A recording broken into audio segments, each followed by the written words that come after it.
AIDA-modellen. Analyse er en kommunikationsmodel. Modellen er opbygget af 4 forskellige sektioner. Den første er attention, den anden er interest, den tredje er desire, og den sidste er action. Disse 4 afdelinger former sig en omvendt trekant for at symbolisere, at færre og færre af målgruppen kommer længere og længere ned i trinene. Gennemgå de forskellige trin, og hvordan den optræder i f.eks. reklamer. Det første trin er attention, og dette handler om at fange seerens opmærksomhed. Så i for eksempel reklame, så er det hvad det første blikket fanger, og de første tanker man tænker, når man ser starten af reklamen. Er det flot, farligt, spændende, mærkeligt osv. Her kommer reklamekneb også i spil, som for eksempel seksualitetsknebet, ekspertknebet osv.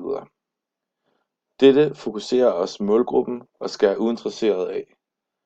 I for eksempel reklame som Old Spice reklamen, som vi har et udklip fra på højre side af skærmen, ser vi en mand, der står og meget voldsomt råber op og ligesom fanger vores opmærksomhed meget, meget konkret. Så hans måde at fange opmærksomhed er at være så voldsom og højlydt som overhovedet muligt. Reklamen har fanget seerens opmærksomhed, skal den skabe interesse. Dette er vores andet trin i modellen.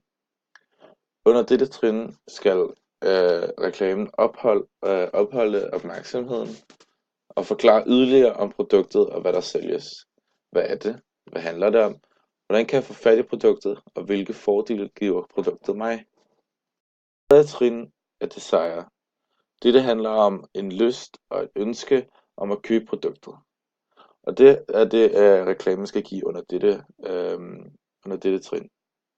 Og det gør den ved reklamen ved at fortælle alle de positive ting ved produktet.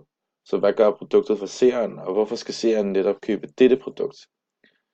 I Old Spice reklamen, som vi nævnte før, kan I se eksemplet på højre side af skærmen, hvor der står 16 timers odor blocker. Så dette er en kæmpe fordel for kunden, og derfor er det bedre end alle de andre produkter. Derfor skal kunden købe dette produkt.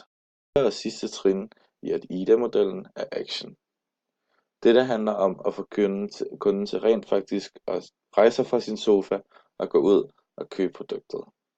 Så det kræver en handling, altså at købe. Og kunden vil gerne købe, når reklamen så har gjort sit arbejde, så vil kunden gerne købe.